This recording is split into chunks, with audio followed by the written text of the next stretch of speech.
Kuartal baru artinya Oppo Reno series yang baru. Kayaknya belum lama Oppo Reno 10 times zoom itu dikeluarin. Padahal sampai sekarang, sampai detik ini gue belum pernah nyentuh Oppo Reno 10 times zoom. Padahal kayaknya keren banget waktu dia pertama kali keluar. Nah, adeknya nih yang kelima udah di launching tadi barusan. Dan ini adalah Oppo Reno 5. Yuk kita bahas.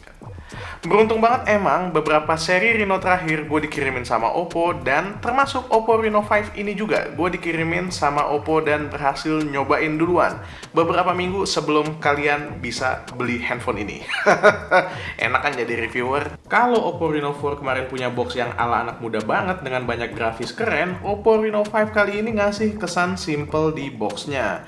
Boxnya ini warna teal alias biru telur asin, dipadu sama warna hitam minimalis dan ada teks Oppo Reno 5 di beberapa sisinya.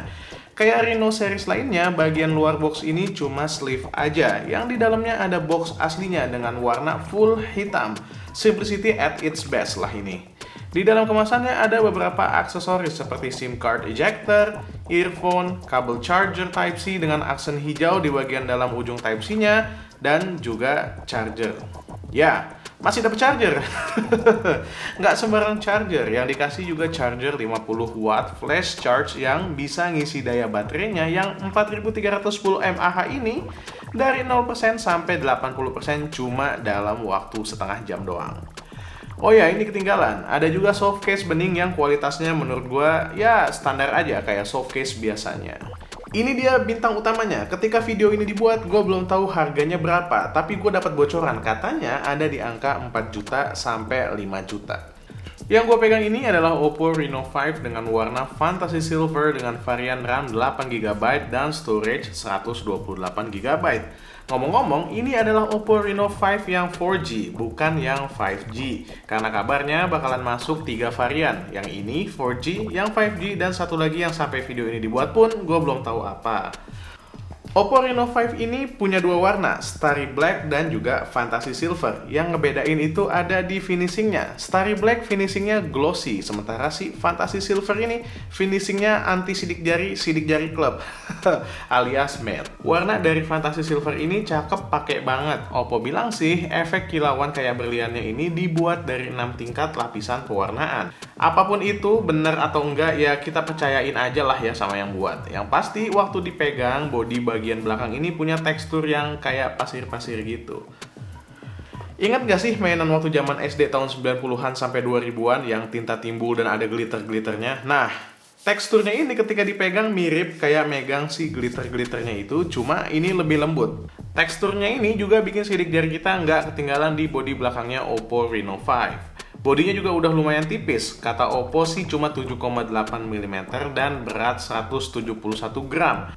Entah gue lupa berapa berat dari Oppo Reno 4 waktu itu, tapi Oppo Reno 5 ini berasa lebih kokoh build quality-nya, walaupun jadi terasa kayak agak lebih berat. Dan ya, Oppo Reno 4 juga dulu kan enteng banget hitungannya ya.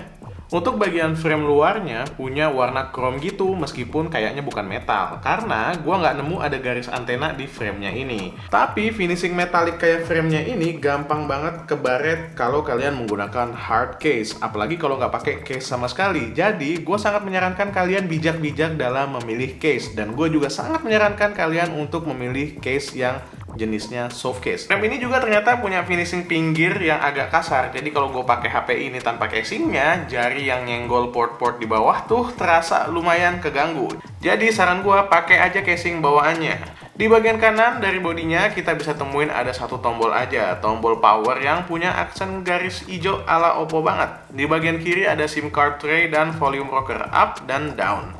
Untuk SIM card tray-nya beruntung banget masih dikasih dual SIM dan satu slot untuk micro SD. Di bagian atas cuma ada noise cancelling microphone, dan di bagian bawah ada jack audio, microphone, slot USB Type-C, dan juga speaker. Ngomong-ngomong speaker, Oppo Reno 5 ini sayangnya hanya dibekali dengan satu speaker di bagian bawahnya ini, yang kualitas speakernya udah lumayan banget. Meskipun gua setel di volume paling tinggi, dia nggak pecah sama sekali. Empty hearts and neon lights, they're playing with my mind. Gotta get out of here tonight. Oh, I wanna run off and fly.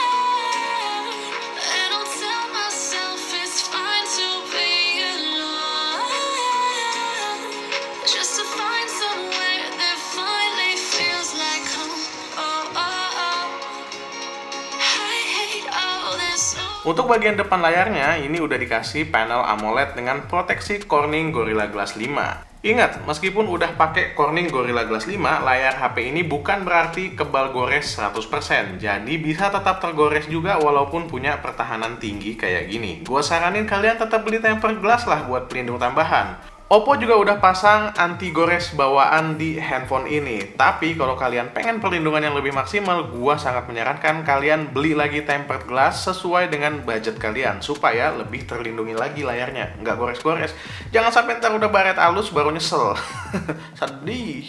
Layar dari Oppo Reno 5 ini juga punya resolusi Full HD Plus dan refresh rate yang udah tergolong tinggi, 90 Hz. Layar 90 Hz-nya ini ya selayaknya 90 Hz, lebih smooth dan lebih nyaman dipakai daripada layar standar 60 Hz. Nah, tapi refresh rate yang tinggi ini juga berimbas sama penggunaan baterai. Untungnya, refresh rate 90 Hz di Oppo Reno 5 ini ditambahin sama fitur yang namanya Smart Switch. Jadi, Oppo Reno 5 tahu kapan harus menggunakan 90 Hz dan kapan harus menggunakan 60 Hz. Sejauh pengalaman penggunaan gua selama 2-3 minggu dengan Oppo Reno 5, ini tuh nggak ada lag-lag sama sekali, nggak mikirnya tuh nggak lama gitu loh. 90 Hz langsung 90 Hz, 60 Hz langsung 60 Hz, udah gitu aja, cepet, nggak pakai mikir dari 90 pindah ke 60 terus ada lag-nya dulu kayak yang lain tuh enggak. Ini mantap. Di dalam layarnya juga udah disematin sebuah fingerprint sensor yang lumayan cepat buat ngebaca sidik jari kita. Kayak Reno seri sebelumnya, buat gue sektor paling menarik itu ada di kameranya. Kamera belakang Reno 5 ini ada 4 biji yang diletakkan dengan cukup cantik di bagian kanan atas belakang dari HP ini. Bump kameranya glossy, beda finishing dari bodinya yang matte. 3 kamera yang berjajar dan satu yang nyempil di atas ini adalah 64 megapiksel main camera, 8 megapiksel ultra wide angle, 2 megapiksel macro camera, dan juga 2 megapiksel mono camera. Ini panjang betul sebenarnya kalau mau bahas fitur kameranya satu-satu. Jadi, gue akan sebutin beberapa fitur dan beberapa di sini banyak yang bakalan menarik banget di kamera dari Oppo Reno 5 ini. Basicnya, kalau kalian buka aplikasi kamera terus langsung jepret tanpa harus ngatur sana sini, hasil kameranya juga udah bagus, bisa banget buat dipajang di media sosial.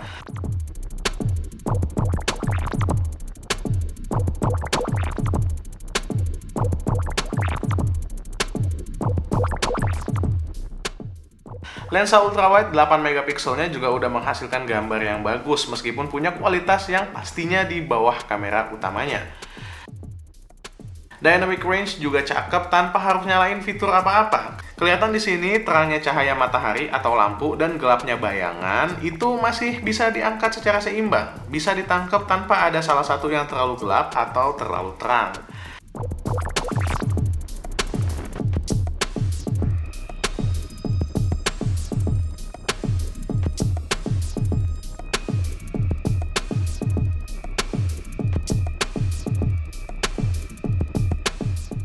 Ngambil foto objek bergerak kayak anak gua ini juga masih bisa dijabanin sama Oppo Reno 5 karena Oppo ada nyematin Image Clear Engine atau ICE yang ngasih peningkatan fokus di kameranya.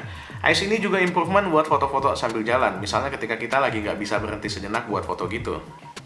Untuk mode portraitnya, Oppo Reno 5 secara auto atau tanpa filter juga ngasih separasi bokeh yang rapi, expected kayak Reno series lainnya.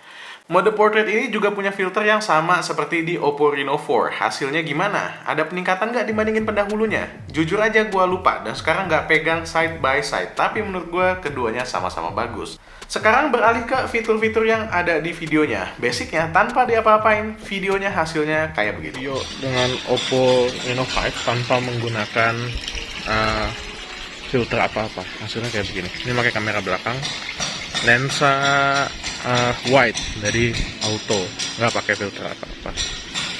Kayak begini ya. Lumayan stabil. Kalau ini kamera belakang, tapi pakai ultra steady. Jelas sih lebih steady daripada tadi waktu gua pakai auto aja. Ini asik. Wih, keren ya. Lihat langit sama rumah bisa bagus gini. Keren banget. Kalau ini pakai mode bokeh video untuk kamera belakang. Bu, madep sini deh. Background belakangnya sini ngeblur kalau misalnya dia deteksi muka. Cool.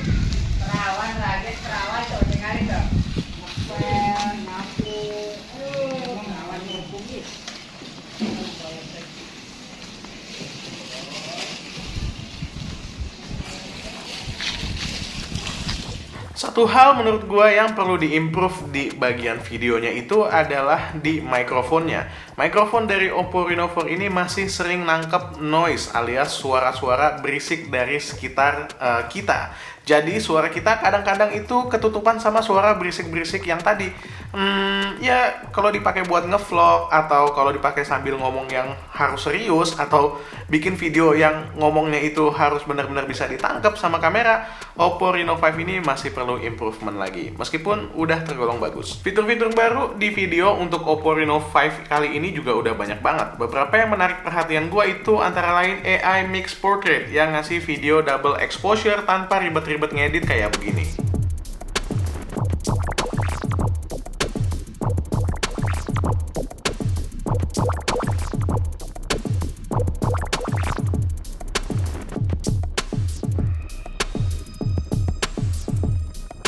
Ada juga live HDR video yang ngasih dynamic range yang lebih luas dari mode auto untuk menghindari cahaya terlalu terang atau bayangan terlalu gelap. Makin bagus karena dynamic range-nya juga ditingkatkan sama si handphonenya. Go! Anjay, ini keren banget Pak. Lihat langit di sana kelihatan jelas, rumahnya juga masih kelihatan jelas tanpa ada yang gelap salah satunya. Wow. Kalau ini video kamera depan dari Oppo Reno 5 dengan AI HDR-nya nyala kayak begini. Tapi sepertinya memang lebih bagus pakai kamera belakang ya, jelas. Karena tadi meskipun AI HDR-nya nyala, blown out di sebelah sana. Kalau gue giniin, nah baru langitnya bagus. Buat yang suka bikin video malam-malam, ada juga fitur yang namanya Ultra Night Video untuk ningkatin cahaya dari video kalian ketika malam-malam. Ini contoh video malamnya Oppo Reno 5 tanpa Ultra Night Video. Kayak begini hasilnya, nggak pakai fitur Ultra Night Videonya. Ini aja hitungannya udah lumayan bagus ya, meskipun gelap. Jadi kayak kondisi sebenarnya dari malam harinya sih. Ya saat ini terjadi gitu. Kita akan switch dulu ke mode Ultra Night Video. Kalau ini Ultra Night Videonya dari Oppo Reno 5. Kelihatan kan rumah ini jadi kelihatan lebih terang, rumah ini juga kelihatan lebih terang, dan di sana juga kelihatan lebih terang. Kayaknya basically yang dilakukan oleh Oppo Reno 5 di Ultra Night Video ini adalah naikin exposure dan juga saturation. Itu kelihatan banget dari warna lampu dan juga warna daunnya yang lebih saturated. Nice, asik juga ada fitur gini. Fitur yang berikutnya yang berguna banget buat kalian yang pengen bikin video vlog atau video unboxing tapi nggak punya dua kamera, yaitu dual view video yang bisa nampilin video dari kamera depan dan belakang secara sekaligus dan berbarengan tanpa harus ngedit-ngedit lagi. Kaki ibu ya ampun. Ayo turun pelan-pelan. Hup. Ya ini Oppo Reno 5 pakai tampilan dua kamera, jadi kamera depan di sini dan di sana juga kelihatan kamera belakang sekaligus.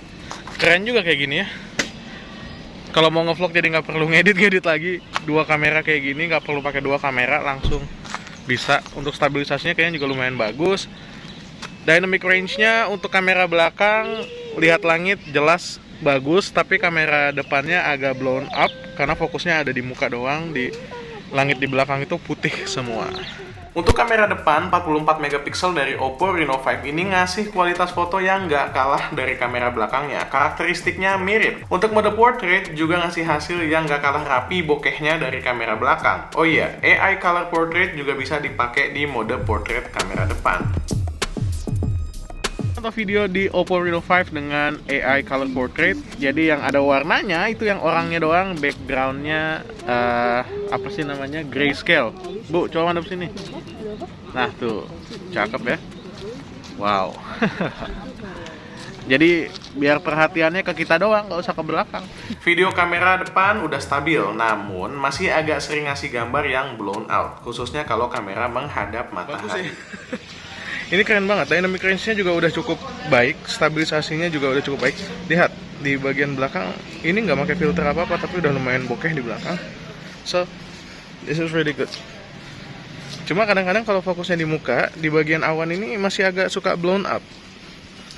Suka blown out. Tapi kalau misalnya diarahin ke awan, nah baru kelihatan. Ini dengan kamera depan masih, tapi dengan stabilisasi ultra steady-nya Oppo Reno 5. Hasilnya jelas lebih steady. Wah, ini keren nih. Harusnya defaultnya nyala aja nih si ultra steady-nya ini, nggak usah dimatiin. Yang gini asik sih. Asik juga nih. Udah pakai mode steady, udah gitu juga pakai mode bokeh. Jadinya bagian belakang ini bokeh dan ini kamera depan. Lumayan keren sih.